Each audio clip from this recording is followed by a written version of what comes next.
the flesh. To know the enemy, one must become the enemy.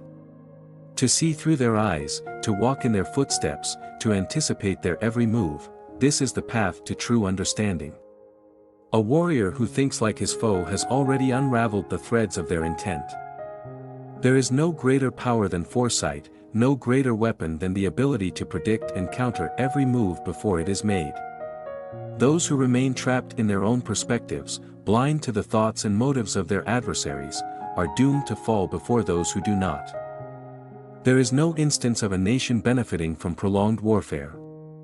War is a tool, not a way of life. It is the means to an end, not the end itself. A wise ruler does not seek endless conflict, for war drains the lifeblood of nations, consumes resources, weakens the people, and breeds destruction that outlasts the battles themselves. Victory is not found in perpetual struggle but in swift and decisive action.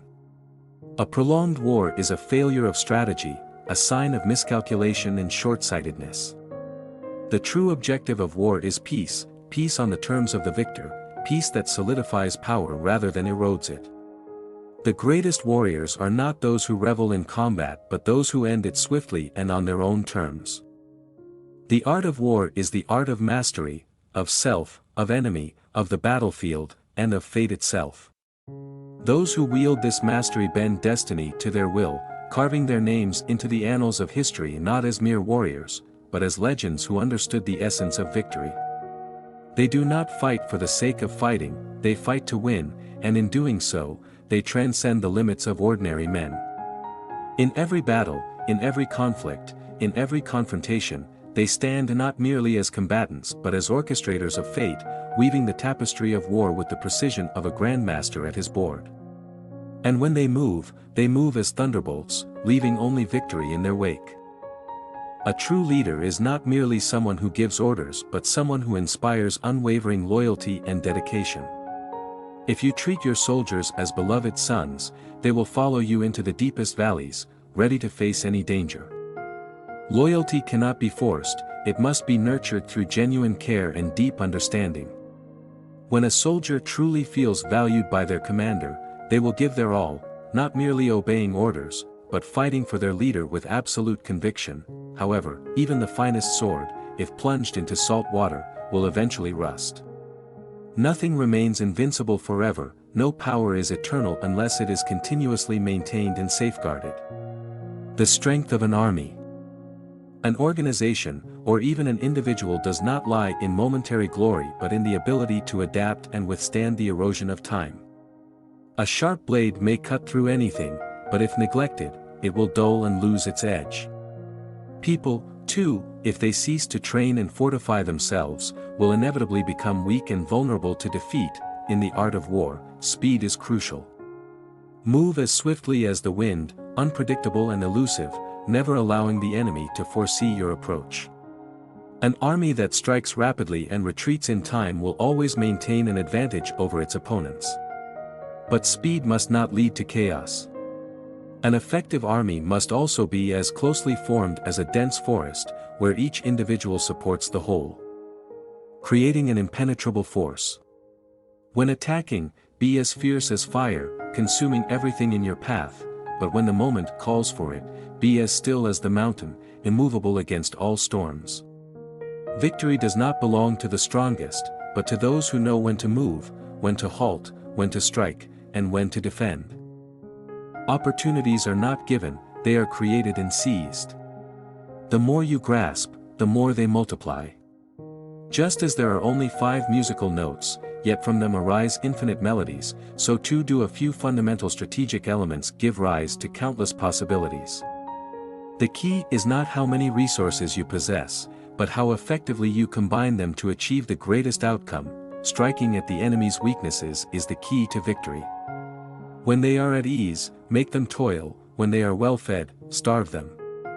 A hungry, exhausted army with low morale cannot endure for long. Control not only the physical strength of your opponents but also their spirit. Never allow the enemy time to recover. Never let them feel secure, keep them in a state of perpetual instability, forcing them into the battles you dictate. The winner is not the one with the most strength, but the one who controls the battlefield. War, like life, is a series of choices. One wrong decision can lead to ruin, but a single right decision at the perfect moment can change the entire course of battle. A wise leader never lets emotions cloud their judgment, they remain cold, calculating, and foresight. They know when to strike, when to retreat, when to ease up, and when to tighten their grip. This is the essence of the art of war, and also the essence of leadership. Those who master these principles will never be defeated, on the battlefield or in life. When your enemy is settled, make them move. A warrior who understands the nature of conflict knows that a static enemy is one who is in control. To disrupt that control is to shift the balance of power. The masterful strategist does not charge blindly into battle but instead forces the enemy into motion, compels them to make mistakes, to expose weaknesses, to exhaust their resources. The art of war is not found in brute strength but in the ability to dictate the terms of engagement, to manipulate the battlefield so that every step the enemy takes is one that leads them closer to their own downfall. Before stepping onto the battlefield, one must count the cost. War is not a pursuit of passion but one of calculated necessity. Those who fight without first weighing the consequences doom themselves to ruin. The wise do not rush into battle blindly, driven by emotion or pride, but instead measure every risk, anticipate every consequence, and prepare for every eventuality. Victory is not won by reckless courage alone but by the discipline of foresight. To understand the cost of war is to understand the price of victory and the sacrifices it demands. The greatest warriors know that war is not merely about the clashing of swords but about endurance, strategy, and the ability to outlast and outthink one's adversary. Patience is a weapon. If you wait by the river long enough, the bodies of your enemies will float by. Time is a force of nature, an unrelenting tide that cannot be resisted. The wise warrior understands that sometimes the best course of action is inaction, that restraint can be more powerful than aggression. An enemy that is doomed will destroy themselves given enough time. Those who act out of desperation, who lash out in haste, often seal their own fate. To understand when to act and when to wait is the mark of a true strategist. The battlefield is not only fought with weapons but with time itself. Those who master patience, who can endure without breaking, will see their enemies crumble under the weight of their own folly. To know yourself is to win all battles. Strength alone does not determine victory, understanding does. A warrior who does not know himself is already at a disadvantage, for he fights blindly, unaware of his own weaknesses, incapable of harnessing his true potential. To be victorious, one must first master oneself, one's fears, one's desires, one's limitations. Only then can a warrior fight with clarity, with purpose, with the full force of their being. The greatest battles are not fought on the field but within the mind. To conquer the self is to conquer all. To win 100 battles is not the pinnacle of skill, to subdue the enemy without fighting is the true mastery of war. Victory through combat is but one path, and it is not always the wisest. The greatest generals do not rely on sheer force but on the power of influence, diplomacy, and strategic maneuvering. A war won without a single strike is a war won with true wisdom. Bloodshed is not the measure of success, control is.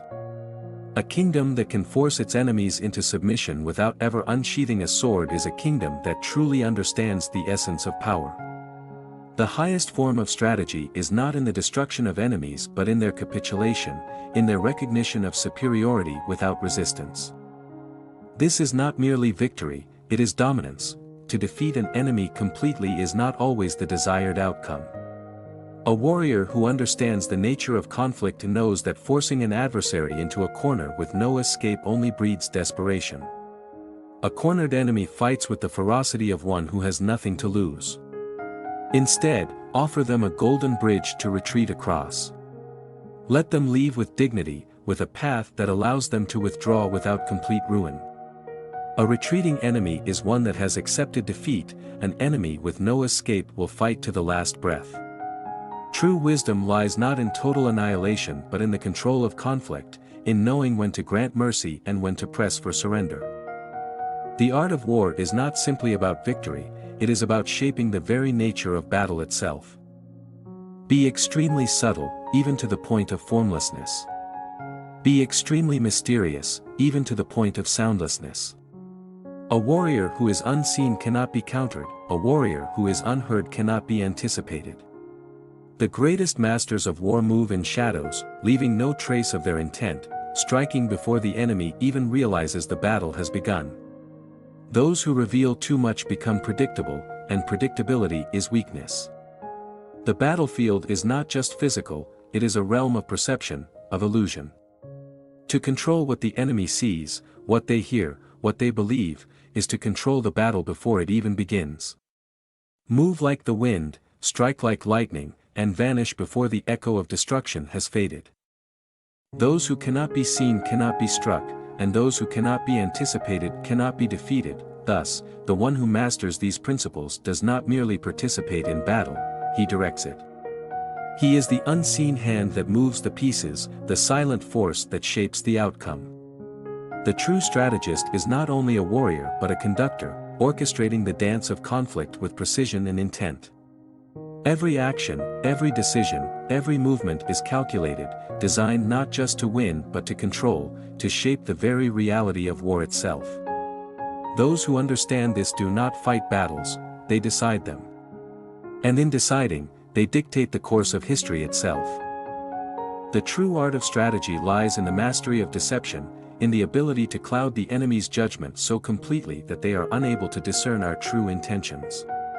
A great warrior does not merely win battles, he triumphs with such precision and ease that his victory appears effortless. To achieve this, one must understand that control over the opponent's fate comes not through brute force alone, but through the subtle manipulation of perception and action. A skilled fighter does not move blindly into combat, nor does he react passively to the enemy's advances.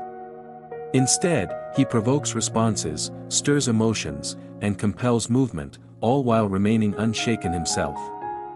By inciting the enemy to act, he uncovers their strengths and weaknesses, their habits and vulnerabilities. It is in this revelation that opportunity is found. When an opponent is agitated, they reveal the patterns of their strategy. When they are forced to respond, their hidden flaws come to light. The wise strategist watches, waits, and when the moment is right, strikes with certainty, exploiting the weaknesses that have been exposed through careful observation. Confidence and self-belief are the foundation of true mastery. It is not enough to possess skill, one must also possess the unshakable conviction that victory is inevitable. When the mind is resolute, the body can endure beyond its perceived limits. It is not the abundance of resources or external comforts that determine success, but the strength of will and the clarity of purpose.